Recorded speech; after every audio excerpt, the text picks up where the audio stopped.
վարչապետ, ինչպես նշեցիք, այսօր առաջին անգամ քվեարկության արդյունքում ձևավորվում է առաջիկա խորհրդարանական ընտրությունների ցուցակը։ Ընդդիմադիրները հիմա տարբեր հայտարարություններով ասում են, որ այս քայլով մոլորեցնում եք, ապահովում եք մարդկանց, նաև ժողովրդավարության ձևական իմիտացիա եք ստեղծում։ Ինչպես կարձագանքեք այս հայտարարություններին եւ ես խնդրեմ մի փոքր բացաբանում ԱՄՆ փոխնախագահի այցի ժամանակ, երբ որ հայտարարվեց քաղաքացիական միջուկային համագործակցության 1-2-3 համաձայնագրի շրջբանացությունների ավարտի մասին, նշվեց մինչև $5 միլիարդ սկզբնական ամերիկյան արտահանման մասին, ունարած $7 միլիարդ լրացուցիչ այդ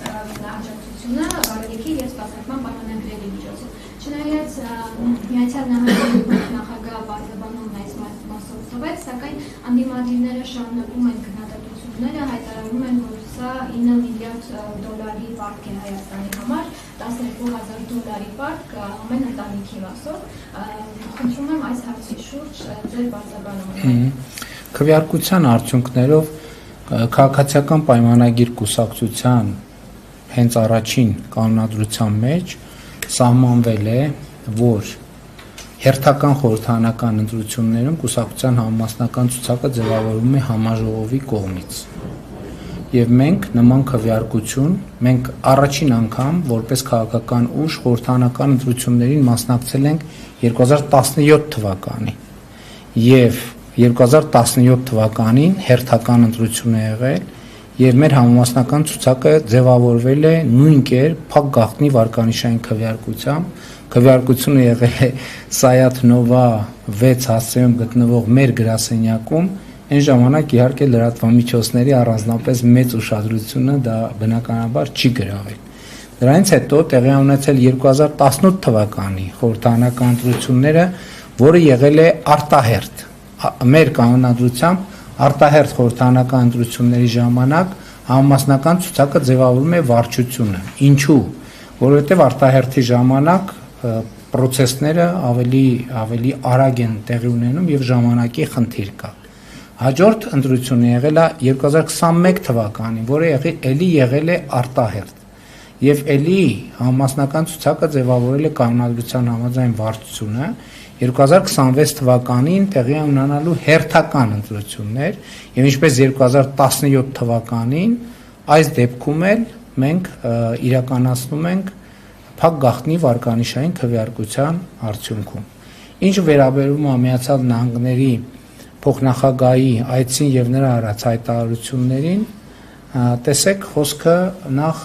Firebird ծրագրի շրջանակներում, միայն այդ մի ծրագրի շրջանակներում, եկեք պատկերացնենք, ուրիշ ոչ մի բան չկա։ Այդ ծրագրի շրջանակներում հենց իրենք ներդրողները իրենց ներկայացման ժամանակ ասել են, որ ներդրումների ծավալ լինելու է մինչև $4 միլիարդ։ Այսինքն խոսքը արհեստական բանականության կենտրոնի մասին է, որը շատ մեծ ծավալ ունի եւ շատ հեռանկարային ներդրում է։ Դրանից դուրս մենք ունենք համատեղ ներդրումներ Միացյալ Նահանգների հետ TRIP նախագծի շրջանակներում, որը շատ կոնկրետ է, սահմանային կառավարման հարցերում եւ իհարկե նաեւ միջուկային էներգիայի ոլորտում հնարավոր համագործակցության եւ բնականաբար բոլոր այդ դեպքերում խոսքը ներդրումների մասին է, թե այդ ներդրումներից որը կլինի մասնավոր, որը կլինի պետական, դա արդեն հետագա քննարկումների հարց է։ Կոնկրետ Firebird-ի դեպքում իհարկե դա մասնավոր է Հայաստանի Հանրապետությունը, որը մասնակցություն չի ունենալու։ TRIP-ի դեպքում Հայաստանի Հանրապետությունը ունենալու է մասնակցություն, ինչպես հունվարի 14-ի փաստաթղթի մեջ ընդգծված է Հայաստանի մասնակցության ձևերը, մյուս նախագծերում էլ կապրենք կտեսնենք։ Շնորհակալություն, պարոն վարչապետ, դուք Աբու Դաբիում Զայեդ մրցանակ ստացաք, տեղեկություններ կան նաև այդ կազմակերպության կայքում, որ մրցանակ ստացողները ընդհանուր նաև $1 միլիոն ամերիկյան մրցանակային ֆոնդ ունեն, Արդյոք դուք ստացել եք այդ գումարը, թե ոչ, եւ քան որ սա այո ոչի հարց էր, մեկ այլ հարց է, Սամվել Կարապետյանի թիմը արդեն ձևավորեց կուսակցություն, հայտարարեցին, որ Սամվել Կարապետյանն է լինելու վարչապետի թեկնածու, նրանք պատրաստվում են սահմանադրական փոփոխություններ անել ընտրություններից հետո, եթե մեծամասնություն ունենան եւ այնպես դարձնել սահմանադրությունը, որ պարոն Կարապետյանը կարողանա լինել վարչապետ, դուք սա ինչպես եք մեկնաբանում, որովհետև իրենք կարծում են, որ Հայաստանին կուշտ վարչապետ է պետք։ Զա այդ մրցանակը այո ունի 1 միլիոն դոլար մրցանակային հիմնադրամ, բայց քանի որ գիտեք, որ կիսել ենք, այսինքն Ադրբեջանի նախագահի հետ կիսել ենք, ենթադրվում է, որ մենք այսինքն 500,000 դոլարի մասին կլինի խոսքը, ընթացք կա, բայց դեռ գումարը չի փոխանցված, բայց վստահ եմ կփոխանցվի եւ ես մտածում եմ բնականաբար այդ գումարը ինչ հանրային կամ կարիքի եւ ինչ նպատակի է պետք ուղղել, մտածում եմ, երբ որ կլինի կոնկրետ որոշում, երևի առիթ կլինի կհայտնենք։ Ինչ վերաբերում է կուսակցության հիմնադրմանը, իհարկե Հայաստանի Հանրապետության օրենսդրությամբ քաղաքացիները կարող են հիմնադրել կուսակցություններ, ինչ վերաբերվում է վարչապետի թեկնածուին, Հայաստանի Հանրապետության օրենսդրությամբ եւ սահմանադրությամբ երկրորդ երկրի քաղաքացիություն, տվյալ դեպքում երրորդ նաև երկրի քաղաքացիություն ունեցող անձը չի կարող լինել ոչ падգամավորի, ոչ վարչապետի թեկնածու, հետևաբար այն ինչ որ դուք ասում եք, դա պարզապես ոչ դե յուրե, ոչ դե ֆակտո գոյություն չունի, եւ հետևաբար գոյություն չունեցող բանը ես անկեղծ ասած հարկ չեմ համարում մեկնաբանել։ Պարոն Փաշինյան, գործընկերոջս հարցի բազապես հետո հիմնական հարցը, երբ որ ներդրումների մասին խոսեցիք, հիմնականում խոսքը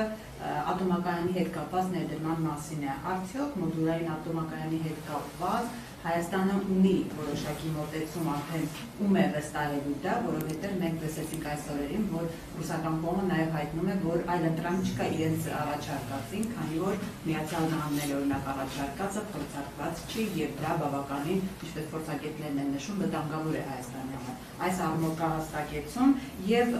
օրերս Իրանի դեսպանը հայտարարեց, որ Թեհրանում ձեր այցի ընթացքում, որը առաջիկայում է նախատեսված, ստորագրվելու է ռազմավարական համագործակցության հաստատում, նախ ժամկետներ կային երբեք գնալու Թեհրան եւ արդյոք նախատեսված է նման հաստատքի ստորագրել։ Մենք Հայաստանի համար եւ ընդհանրապես վտանգավոր որևէ նախագծի մեջ բնականաբար ներդրում չենք անի, ինչ վերաբերում է եւ բայց մյուս կողմից մենք կողմ ենք, որ տեխնոլոգիական հարցերում ունենանք հնարավորություն, հասանելիություն ժամանակակից տեխնոլոգիաների եւ իմիջայլոց 1-2-3 համաձայնագիրը գիտեք ինչի մասին է 1-2-3 համաձայնագիրը նրա մասին է որ Հայաստանը կունենա հնարավորություն ամբողջական տեղեկատվություն ստանալ այդ թվում մոդուլյար ռեակտորների այն տեխնոլոգիաների վերաբերյալ որ Միացյալ Նահանգները ունի որովհետև ես ուզում եմ ընդգծել բոլորիս ուշադրությունը հրավիրել այն փաստի վրա, որ այս համաձայնագրի մաս չկազմող պետությունների համար այդ տեխնոլոգիաները գաղտնի են, այսինքն որևէ մեկը չգիտի, եթե այս համաձայնագրի մաս չի, մոդուլային ռեակտորները Միացյալ Նահանգներում հասունության ինչ մակարդակի են հասել։ Եվ այստեղից է այն տեղեկատվությունը, որ կարելի է ունենալ առանց այս համաձայնագրի մենք ունենք, բայց քանի որ այդ ունեցած տեղեկատվության հիման վրա մեր հետաքրությունը մեծացել էր եւ Միացյալ Նահանգների հետ մեր հարաբերություններն էլ զարգանում են, հենց դրա համար ենք 1-2-3 համաձայնագիրը ստորագրել, որպեսզի Միացյալ Նահանգները մեզ համար բացահայտեն տեխնոլոգիայի մյուս նրբությունները, որպեսզի մենք ամբողջական գնահատելու հնարավորություն ունենանք, բայց ինչպես առիթ ունեցել եմ ասելու, մենք այս թեման քննարկել ենք նաև Ռուսաստանի Դաշնության մեր գործընկերների հետ, այնտեղ էլ կա տեխնոլոգիա, բայց այնտեղի տեխնոլոգիայի առանձնահատկություններն է, որ դա ջրի վրա է, որովհետև դա Սուզանավի ռեակտորը ադապտացված տարբերակ է, եթե չեմ սխալվում, Չուկոտկայում է այդ, եւ մենք նաև Ռուսաստանի մեր գործընկերներին խնդրել ենք, որպեսզի նրանք մեր փորձագիտական պատվիրակության այց կազմակերպեն, որպեսզի մենք հնարավորություն ունենանք հասանելիություն ունենալ այդ տեխնոլոգիային նույնպես, բայց Ռուսաստանում ցամաքի վրա չկա։ Չինաստանում կա բավականին մեծ առաջընթաց այդ ուղղությամբ, Կորեայում կա մեծ առաջընթաց, այսինքն հենց համաձայնագիրը ստորագրվել է դրա համար, որպեսզի մենք ավելի խորացված հաջորդ շերտի անհրաժեշտ տեղեկատվությունը ստանանք եւ մենք գնում ենք առաջ այդ ճանապարհով, բայց ոչ միայն Միացյալ Նահանգների հետ, բոլոր այն գործընկերների հետ, որ այդ տեխնոլոգիան ունեն, բայց ինչու ենք մենք հետաքրություն ցուցաբերել այդ տեխնոլոգիաների նկատմամբ, որովհետեւ փորձագետներ, դուք խոսեցիք վտանգի մասին, փորձագետները, որոնք մեր խնդրանքով այդ թվում պետական մարմինների ներկայացուցիչները կառավարությանը զեկուցել են եւ ինձ զեկուցել են, որ այս պահին արկա տեղեկատվության համաձայն մոդուլյար ռեակտորների առանձնահատկություններից մեկը, որ մեզ կարող է հետաքրքրել, հետեւյալն է, որ եթե մոդուլյար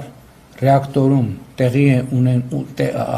ի հայտ է գալիս վթարային իրավիճակ, դա համարվում է լոկալ իրադարձություն։ Ինչ նշանակում լոկալ իրադարձություն։ Դա նշանակում է, որ եթե վթար է տեղի ունեցել եւ 1 կիլոմետր հեռավորության վրա կա բնակավայր,